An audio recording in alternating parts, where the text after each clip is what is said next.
میری زندگی بڑی بیکار ہو گئی ہے، اے غریب نواز ارے طلب معاش ختم ہو چکا ہے، اے غریب نواز میری اولاد بڑی تنگ دستی میں ہے، اے غریب نواز میں بڑا غریب آدمی ہوں، ادھر ادھر سے 500 200 لے کر تیرے آستانے پر آیا ہوں، آج میں تجھ سے دعا مانگنے کے لیے آیا ہوں، آج میں تیرے آستانے سے کچھ لینے کے لیے آیا ہوں۔ ساری دنیا لینے کے لیے جاتی ہے، یہ جو لینے کے لیے وہاں جاتے ہیں ان سے یہ لیتے ہیں۔ کیا غریب نواز پر بھروسہ نہیں؟ اگر غریب نواز کی ذات پر بھروسہ ہوتا ان کو تو کسی کے سامنے ہاتھ پھیلانے کی ضرورت نہ پڑتا۔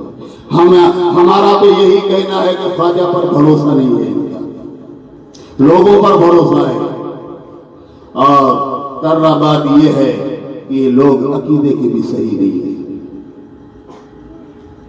کچھ لوگ سمجھیں گے سوچیں گے کوئی غریب نواز کی بارگاہ میں رہنے والے ایسے ہو سکتے ہیں، عقیدے کے بھی برابر نہیں ہے، یاد رکھنا۔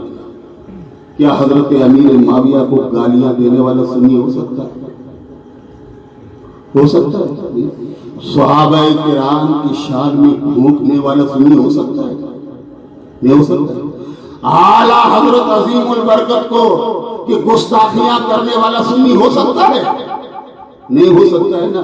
تو یہی باتیں ہیں، جب ان میں کوئی مر جاتا ہے تو ان کا چہرہ بالکل سیاہ ہو جاتا ہے، کہ کسی کو چہرہ بھی دکھانے کے قابل نہیں رہتے۔ اس لیے کہ غریب نواز ان کے کاموں سے کبھی راضی نہ تھے، خواجہ ان کے کاموں سے کبھی راضی نہ تھے۔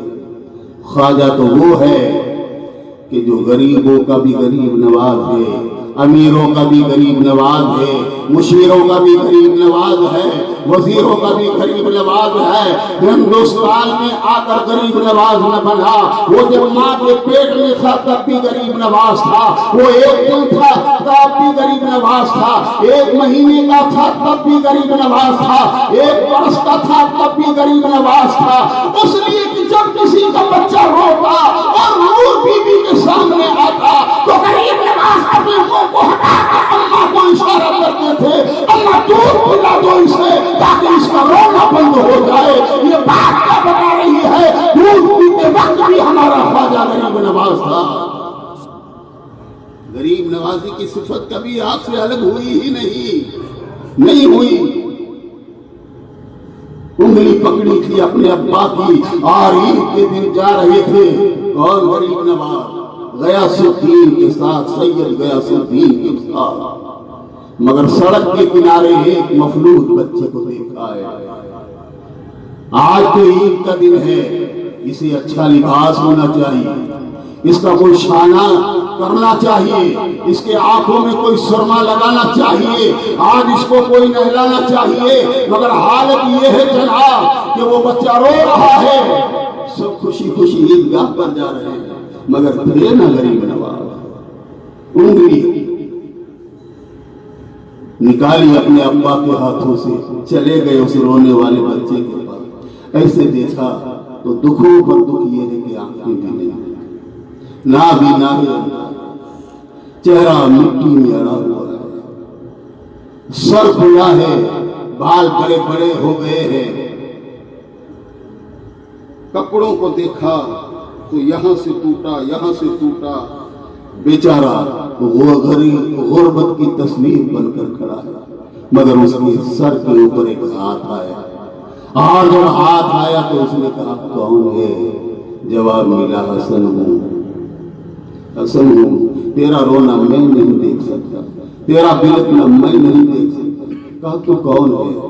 کیا جواب دیا تھا اس مفلوج بچے نے؟ یہ جواب دیا تھا، میری ماں کون ہے میں نہیں جانتا، میرا باپ کون ہے میں نہیں جانتا، میں جب چلنے پھرنے کے لائق ہوا تو دنیا نے ٹھوکریں مار، کوئی ادھر سے ٹھوکر مارتا ہے، کوئی ادھر سے ٹھوکر مارتا ہے، میں اس صحرا میں آ گیا، یہاں کوئی نہیں ہے، رو رہا ہوں، کون شانہ کرے گا، کہاں کپڑے لے کر پہنائے گا، عید کا دن ہے، خوشی کا دن ہے، غریب سے غریب گھر میں بھی اچھا کھانا پڑتا ہے، مگر میرا تو گھر ہی نہیں، میں تو ایک لاوارث ہوں، غریب نواز کا دل دکھ گیا. آپ نے کہا یہ مت کہنا کہ تیرا ابا نہیں ہے، یہ مت کہنا کہ تیرا بھائی نہیں ہے، یہ مت کہنا کہ تیری اماں نہیں ہے. اب تجھے ابا بھی مل گیا، ماں بھی مل گئے، بھائی بھی مل گیا، اور وہ ملے ہوں گے مگر تیرے جیسے نہ ملے. کہا خواجہ تیرا بھائی ہے، غیاث الدین تیرا بابا ہے، نور بی بی تیری ماں ہے. احساس کمتری کا شکار نہ ہو، چل میرے بھائی میرے ساتھ. ماں کے پاس لے کر آئے، پورا واقعہ ماں کو بتا دیا. ماں کی آنکھوں سے آنسو بہنے لگے جو حسین کی بیٹی تھی.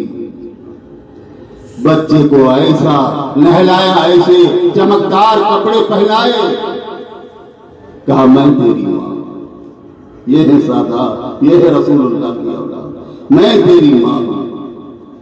غریب نواز نے ہاتھ پکڑا، کہا چل عیدگاہ کی طرف چل جا.